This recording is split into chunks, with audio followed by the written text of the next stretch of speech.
Hello, everyone. My name is Mark Kageyama, and I'd like to welcome everyone here to Be Your Own Hero. I'm a stage 4 prostate, bone, and lung cancer patient slash survivor, doing very well, very happy to every single day to be alive. And being alive is such a gift, and it's such a blessing. And I hope that each and every one of you out there watching this has the same appreciation for life. And if you don't, that's something that you might want to look into.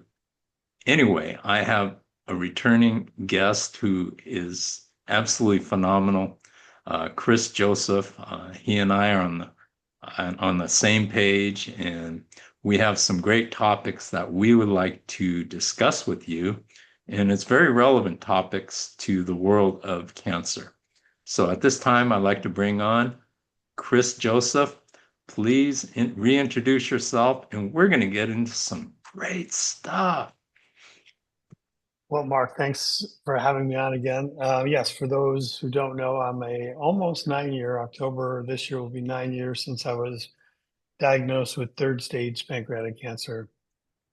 Pretty deadly form of cancer because much of the time it's diagnosed at a stage where it's just hard to control with Western medicine. But I do want to circle back to one thing you said, which I totally agree with, and I love that you said it.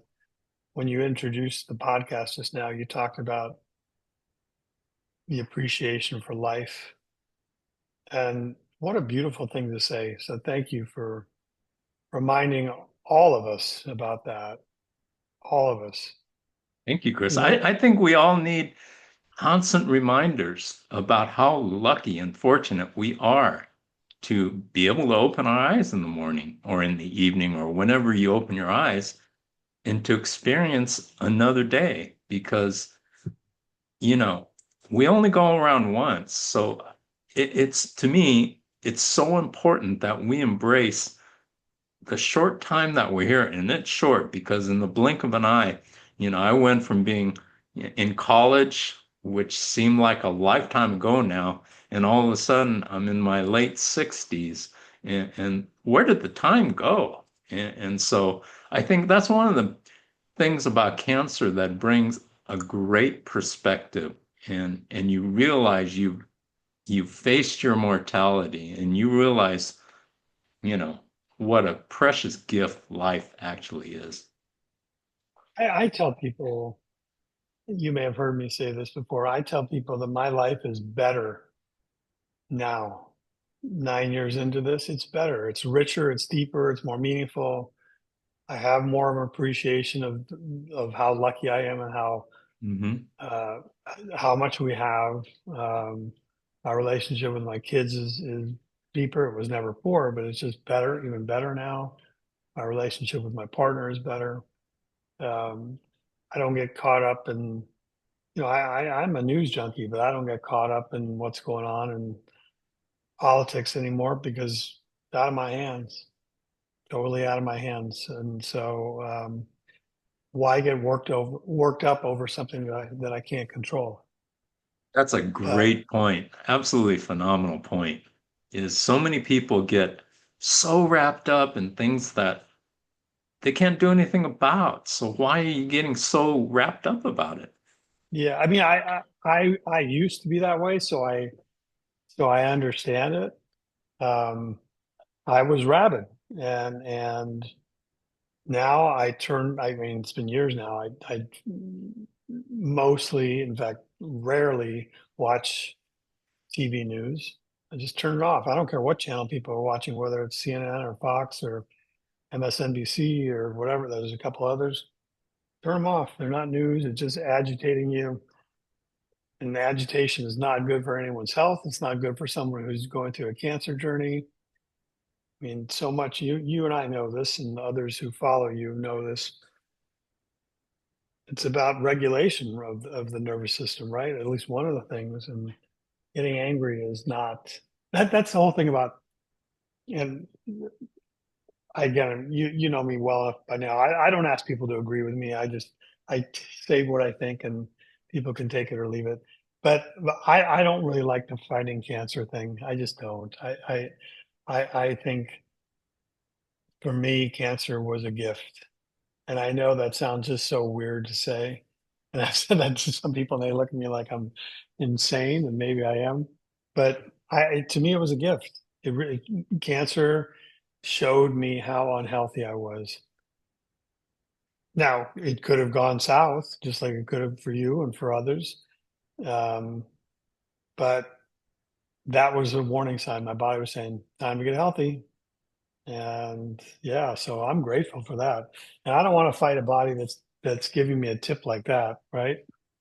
Um, anyway, No, you're gonna, I totally agree with you, yeah. 100%. I mean, since my diagnosis with cancer, my life has changed 180, 360, whatever degrees. I mean, it just totally radically changed, and I changed it. I made those changes, and honestly, I am so thankful that I did because I'm still alive and I have a totally different perspective about my life. I mean, I was just the typical uh, person just trying to make it, uh, fighting for every dollar, that kind of thing. And cancer puts things into perspective in a weird way. Uh, I don't know if it's weird or not, but for me, it was just a true blessing. It's just been absolutely awesome the way now that I look at life is completely different, and I'm so thankful for it. It's given both of us and other people in this space an opportunity to really meaningfully help people. Hmm. And I'm willing to bet, like me, before you got diagnosed, you wouldn't have been able to predict you'd be doing what you're doing now, right? Not on your radar whatsoever, not on your Not radar. not on anything would Right. I have guessed. What's happened has happened. Not in a million years. Yeah. Yeah, that's how I feel too. It's like, okay, I didn't see this one coming. And and what's also good about that is it's a very humbling reminder that we really don't even know what's coming up, right? I mean, I'm sure we'll all encounter hardship again because that's just part of life. Um, the unexpected will show up because that's also part of life. But yeah, it sort of keeps you humble too, which I is not a bad thing. One of the greatest things, and I know you're the same way. I mean, I fought so hard to live for my family and my two daughters and my wife and my mom, my sister, and stuff like that, and brothers. But the amazing thing that's happened for me since is having a grandchild. And that's something that we didn't foresee at all because it wasn't even on the radar at the time that I had cancer. But now, putting that into perspective, what an incredible gift that's been. I mean, being a grandparent has been one of the Mm. greatest honors and blessings of my life. And my wife and I were just talking about it last night. And my granddaughter is in California right now visiting the other grandparents who rarely see her. But she's there, and my wife said, "Gosh, I really miss her." I said, "Yeah, I do Mm. too," because we babysit her 3 days a week. So, we're like second parents to her. So I mean, she comes here and she rules the house and runs around and it's really, really great. So when I was going through cancer, we had no clue about this. So there are things that, sometimes we fight for and we don't know, like you said, we don't know what the outcome is. We don't, yeah, it's a good reminder that we're not in charge of outcomes, but we can influence the process. And that's what you're teaching people. That's what I'm trying to help people with. Um, neither you nor I can guarantee outcomes, but I know I see that people who go above and beyond Western medicine are the ones who increase their odds of doing better. Hmm. Instead of making Absolutely. it, yeah, instead of making it a passive approach, to be active in your journey, to do the work, and it's a lot of work, and it's still a lot of work. Um, yeah, can I tell you? So this morning, it's what time is it here now? It's 12:15. I'm on the Pacific Northwest. So I got up too early, but I did 90 minutes of an infrared sauna that I have here in my house. 90 minutes. I've already walked 10,000 steps, like 4 to 5 miles. Normally I don't do it all in the morning, but today I did. All of that is for my health. Yeah, I Hmm. like it too, but it's all that's just okay. 2 or 3 hours at a time, boom, I'm just going to do it. Now I can, do my work. I can talk to people like you. I can, do other things, have a little fun, but it's work. Every day it's work. And I don't even, I say it's work like it's a bad thing, but it's work and it's a good thing Hmm. because I know it's Yeah, contributing to health. that's a great point. People ask me, like, oh, you're in remission and all that kind of stuff, and aren't you happy about it? I said, and I tell them my philosophy is once a cancer patient, always a cancer patient. So you've got to keep up with what got you healthy in the first place and have it become a lifestyle in who you are. And so I am I firmly, firmly believe that. And so that's going to kind of get us into some of our topics that we were talking about before. In fact, why don't we bring those up Sure. now? Uh, we're going to discuss a very important topic, and it's about the diagnosis that doctors give and how they give it, how they deliver it, because that is an absolute life-changing event for the patient. And, whether it's to what degree depends on how serious their cancer is. If they're stage one or stage two, it's different than if you're stage three or stage four. And how that message is delivered is, I think it's such a critical thing. So I'd like to hear your thoughts and comments, and we'll just chime in as a conversation on this. Yeah, I mean, I'm thinking of my own journey, but also what I've heard from other people. When I got diagnosed 9 years ago, the way it was told to me was not the most optimal way. I mean, I was told I went to get a scan Is because it I'd been having ever? no, well, that's true. But for me, it was kind of like a naked thing, and I'll explain this. I went in to get a scan. Had been having some symptoms, which I think we talked about in another recording. And the radiologist, after waiting there for like an hour and a half or so, wondering what's going on here, the radiologist came into the private room I was sitting in and said, didn't say hi. He just came in, he looked at me, he had this really grave look on his face, and he said, "You've got a mass in your pancreas."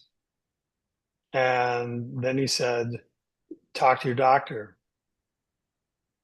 And that was it. And he walked out. I mean, it couldn't have been more than 15 seconds. But to me, it seemed like a lifetime because it was so jarring and so unexpected. And so I would have appreciated had he had a little bit better bedside manner with me. Um, and he didn't. But, that is what it is. But that night, my regular doctor, who had by then talked to my radiologist, my regular doctor called me and said, "Chris, I think you should pray." Now, I have nothing against praying. I'm not particularly religious, but I have plenty of friends who are, and it works for them. I love that. We all get to choose. So it's not like I'm against praying, but it was the way he told me, like, holy crap. Is he telling me to pray because he doesn't think I'm going to make it? And I was in such a vulnerable position all that afternoon anyway. And so to hear him say that to me that night was like, oh my God, I'm going to be dead. I'm dying here, and they all know it. And so now, is there a good way to tell people? I don't know. I don't know. It's easy for me to sit here and Monday morning quarterback it. I don't know. But I didn't like the way I was told. Let me pause Uh, you on that mm, thought. mm. I think I wish that doctors would have some kind of I mean, this subject that we're talking about, I think doctors should be taught in school, as far as, because it's you're disclosing an event in a person's life that will change it forever. To what degree just depends on the person as well as the cancer. And to deliver it in such a crass, cold-hearted way, it is just it's cruel. And it just I feel that there should be more compassion involved. There should be more thought of the patients, how they're dealing with things, Yes, because absolutely. it will definitely turn their life around, and not only their life, but their family's life as well. So, they have so much power with this event, the diagnosis, that I just wish that, and some doctors are really good. I've heard of really, really great ways to deliver diagnoses. I've also heard horrific ways. I mean, I have some people that I've dealt with, they've got their diagnosis by email, by voicemail, which is just crazy. And so, Yeah. Yeah. I mean, I also strongly object to doctors playing God. mhm, Can't remember if we talked about this. To me, it's not, it's not, I don't believe it's their place to do that. I don't believe it's the place for a doctor to say to a patient, you have 6 months to live or whatever the number is. I I think it's agree. horrible. First of all, it's a statistic. It has nothing to do with the person that they're talking to. It robs patients of hope. Mhm. And what I do think doctors should be saying to people, if they really think that, what they could say is, I don't know what else I can do for you, because that would be honest. They could say, hey, you might want to talk to this naturopathic doctor or integrative doctor or one of my colleagues, or give people hope. Mhm. Don't rob them of hope. And hope is a big deal when it comes to a chronic illness. It's It's a huge. big deal. Huge. And I mean, I saw it, I got to tell you, I saw it with my dad. My dad died, decades ago now, but he was 77 when he got diagnosed with lung cancer. And they told him, oh, you only got a couple months to live or whatever. And he took it to heart, and he was dead Hmm. within a couple months. Now, Hmm. I can't sit here and tell you that had he done anything else that he would have lived longer. I don't know that. I can't. I don't know. But I do know that it robbed him of hope. I could Hmm. just tell, and I could tell how he lived. His last 2 or 3 months. He just gave up. And I'm not being critical of my own dad. I'm just saying that my dad's doctor shouldn't have said that. Shouldn't have Right. said that. Um, so I think that, and there's also, I mean, there's how doctors talk to patients when they're diagnosed. It's also the really, really lousy advice. They don't talk to patients really about lifestyle. They don't talk to patients about how cancer may have occurred in the first place. And we know 90% of cancers are not hereditary. You could have some genetic anomalies that could increase your risk of getting cancer, but that doesn't mean you will get cancer. It just means that your odds are a little higher. But yeah, most cancers are lifestyle, environmental, toxins, stress, traumas. Doctors don't say anything about that stuff. Anything. They don't tell patients more often than not. I'm sure you've heard this too. Sorry, I'm hearing some noise in the background. More often than not, doctors will say, "Oh, eat whatever you want," which is just mind-boggling, right? Mind-boggling that a doctor, of all things, would tell a patient that hospital food is crap, right? I mean, mostly. I think you told me you had a good experience with hospital food, but you're the anomaly. I got to tell you, and I mean that in a good way, but yeah, it's our system is so backwards. It really is backwards. Um, I will say one thing. I gave you a sneak preview of this on before we hit record.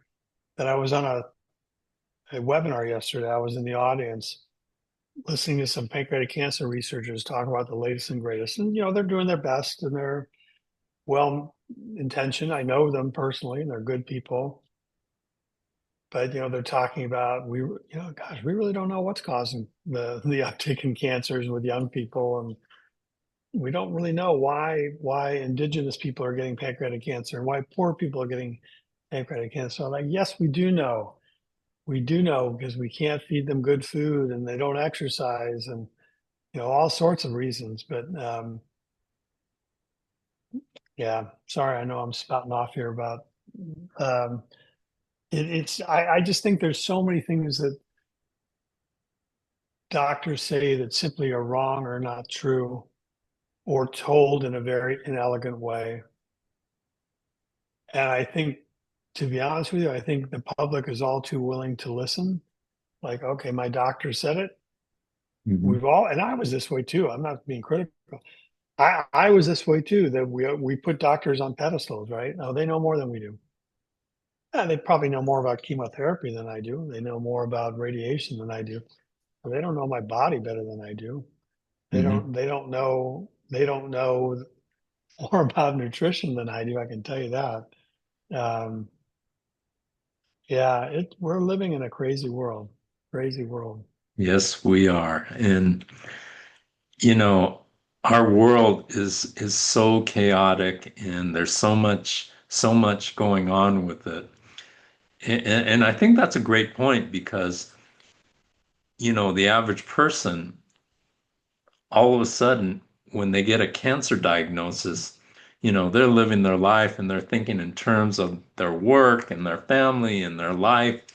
And then all of a sudden, this cancer diagnosis comes through, and it's so jarring, for people, and I don't blame them that they're not able to shift and adjust to this diagnosis as quickly as they're expected to. Because when the uh, doctor gives a diagnosis, they're the ones who are on offensive. And automatically, as soon as they get the diagnosis, the patient is on defense. And when you're backing up because you're dealing with a situation that you have no clue about, and is that fair? It's unfair to the person, and it's unfair, especially the way certain things are delivered as well. It makes it creates a really, really tough situation for people, and it's hard. Did you hit pause for a second? Is that Uh, yeah. Hold on. I don't know if I could pause it without stopping it. Uh, can we just go a few more minutes? yeah? Can I step away for a second? Is that all right? Will you edit Yeah, go this? ahead. Go ahead. Okay. So we're talking about a subject that is near and dear to cancer patients' hearts, and it's the diagnosis. And we're going to talk about another situation coming up here as well. So, we're dealing with some real important topics. So let's transition into our second topic, Chris, uh, and that is the doctor proclaiming that a person is in remission or NED, no evidence of disease. So if you want to tee that subject off, go ahead. Oh, a joke I make, I mentioned this to you before we hit record. I'm not even sure what remission or no evidence of disease is. And I will say, to my doctor's credit, I just ripped them a few minutes ago, and now I'm going to compliment them. My two oncologists have never, with me, used the terms remission or NED. Obviously, I knew what remission was. I didn't know what NED meant until I started working as a coach. And okay, I get it. That's another term used in this world. They've never told that to me in 9 years that I was in remission or no evidence of disease. I mean, what they told me was, and this was 3.5 years ago, confirmed recently, that my tumor in my pancreas was probably 25% of its original size, and that they suspected what was remaining, the 25% that was remaining, was just dead tissue. But it was still there. It wasn't going away. And there was no reason to surgically remove it because it wasn't life threatening or anything like that. So it's an interesting thing, right? I mean, it's a reminder that we all sort of live with cancer in one form or another. So when people ask me, "Do you still have cancer?" I'm like, I'm a smart ass, so I give a smart ass answer. Like, I don't know. Do you have cancer? I mean, meaning I don't know unless I took a scan every day, which wouldn't be healthy. I don't know exactly what's going on in my body. I go by how I feel, and I feel great. I go by my blood work, and most of the time my blood work is within range. Once in a while, I have to, something is out of range that I need to deal with. But most people my age have to deal with something like that. Um, but to me, it's not a question of whether you have cancer or not. It's a question of what are we doing about it, and what are we doing about staying healthy. One analogy.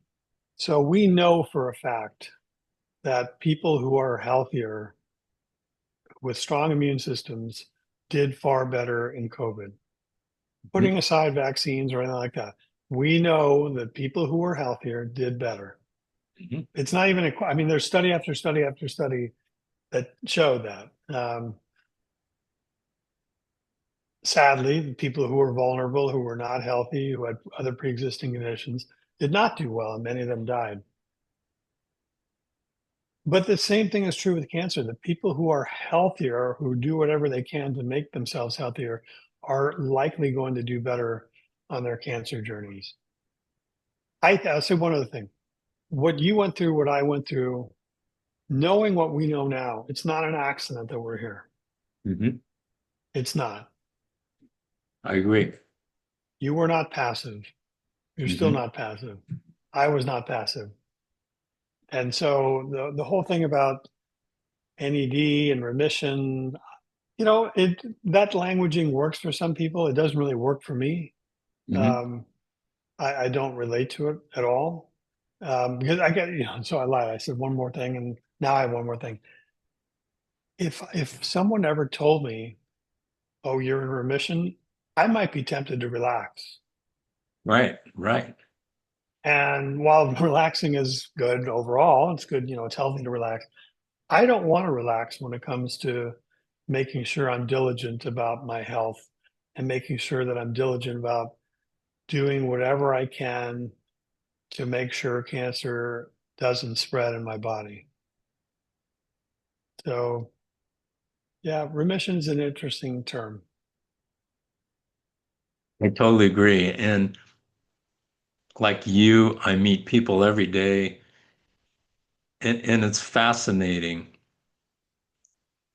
Some people have three, four, five reoccurrences. And I ask them, don't you think it's about time that you open your mind to a different way? Oh no, my doctor knows what he's doing. So if your doctor knows exactly what he's doing, why do you keep getting cancer back? You know? And that's the crazy thing about it is sometimes we just have to open up our minds, and even if something doesn't make sense, if it's been known to work, why not explore it? Why not be open-minded enough to be willing to try a different thing? It doesn't make sense. What is the old saying? The definition of insanity is doing the same thing over and over again, expecting different Yeah, results. yeah, So, yeah. The, the joke I make is people ask me, so have you beaten cancer? And my response is, you'll know and I'll know that I've beaten cancer when I wind up dying of something else. I mean, again, I just don't look at it that way. uh-huh. I want to be healthy, and that's how I want to answer people. When people say, how you doing? I want to say, and I do say, because it's true, yeah, I'm doing great. I'm doing great. Um, it's not to say, the other day I tweaked my back. Thankfully, that's gone. We all have our shit, but I'm talking about the chronic stuff. Hmm. Absolutely. And it's so important, uh, you know, dealing with keeping up the habits that you've developed that got you better. And so many people, unfortunately, stop doing that. And this is a situation that's not like that. I mean, for instance, myself, I will do the things I do till the day I die Yeah, me too. because I know that the things that I do help keep my body functioning and functioning well and, can help. And my crazy thing is my family always like, when are you gonna like, they're always trying to get me to eat the stuff that they're eating and all that. And every now and then I'll partake, but not very often. And it, I think that's fascinating, absolutely fascinating, the thought process behind it. And what are your thoughts on that? Totally agree with you. These lifestyle changes I've made, I actually have gotten better over time, not just since I got diagnosed, but in the last 3 or 4 years, I eat even healthier than I used to. Hmm. I am much more religious about doing my 4 to 5 miles of walking a day. Um, yeah, yeah, yeah. I mean, it's glorious to feel good. It really is. And I look back. I don't know how you were. Yeah, in fact, I would like you to tell me, but I don't know how you were before you got diagnosed. But I look back now, back in 2016, and there was sort of a culmination of things that have been going on for a few years. We had a big recession in 2010, and I still had my company, but back then it was 90 people, and I was owed millions of dollars by real estate developers, and they all stopped paying me, and it was stressful. I had a bank calling in a loan. I laid people off. I was in debt. Really, really stressful. And my kids were young, and I still had to provide, and it was hugely stressful. My marriage fell apart partly as a result of that, so that sort of contributed to the stress. I think I was spiritually broken, physically broken, emotionally broken. And I'm not sitting here telling you or anyone who's listening that I've got it all figured out now. I don't, but I've got it more figured out than I did 10, 15 years ago. And you've And got it figured out for you, for your yeah, yeah, your yeah. life. Yeah. Yeah, and I don't look at it anymore as, I mean, I'm physically much better. That's just factual. I'm in much better shape than I was. Emotionally, like I said earlier, everything's richer now. Spiritually, again, I don't want to make it sound like everything's great. I still have, like I said, I have issues, not necessarily physical, but I get depressed once in a while, and I'm like everyone else. But overall, my life is much, much better. And yeah, I'm going to keep these lifestyle changes the rest of my life. The rest of my life. Awesome. Awesome. That is a beautiful thing to hear. And what would you say if you want to, what would you say to people, our audience, as the greatest advice out of today's conversation that you would like to leave them with? We may have talked about this in another recording, but it's all sort of related that the number one thing I tell people is take charge of your health. Take charge of your health. Doctors or consultants, they don't give you orders. They try sometimes, but they don't give you orders. You can decide what you want to do. I decided that I quit chemo. No doctor was telling me quit chemotherapy. I just did it. It could have been a disaster. It turned out great, but and I'm not saying don't do chemo to anyone who's listening. I'm just saying take charge of your health. You get to decide what you want to do, what feels good, what's intuitive, what doesn't feel right. And the companion piece of that is what we talked about earlier, that I this is a lot of work. I don't consider it work, but it is a lot of work. It's a lot of time. It's a lot of investment, sometimes of money. Um, I spend a lot of money still on supplements and seeing my alternative doctors. And I rarely go to a regular doctor that is covered by Medicare. So I could go to my regular doctor for free or $10 or whatever it is. But mostly I choose not to because I know I'm going to get Western medicine advice, which in most cases isn't for me. I want to clarify that one thing though. I am not in any way anti-Western medicine. If I got hit by a car, you bet take me to an emergency room. I think emergency rooms are brilliant in what they can do. I've had shoulder surgery, I've had back surgery. For orthopedic stuff, I think Western medicine is top notch. I've had cataract surgery. I'm 68 years old and don't wear glasses. Some of the things Western medicine does is incredible, incredible in a good way. I just think for chronic illness, they're just missing the boat. Mhm. They are they are doing symptom management. They're treating symptoms. They're not treating root causes. They're not teaching people about root causes. And so maybe that's another thing to say. Then I can sum up. So there's taking charge of your health. There's doing the work, and the third thing would be look at root causes. These things don't happen by accident. Mhm. My cancer was not an accident. My cancer was a result of, I mean, there could be 100 reasons, but I know some of the reasons. I know. And we're not going to eliminate all the stress in our life. That's impossible. But can we become more mindful about it? Yeah, I think we can. Can we like in the midst of a incredibly stressful period, can we get outside and walk? Most of us can. Maybe not everyone, but most of us can. So yeah. Don't be passive. That's the message. Don't be passive. Fantastic message, Chris. Thank you so much. And thank you everyone for joining us here at To Be Your Own Hero. Please like, subscribe, make a comment in the comment section, and appreciate your life, what you have.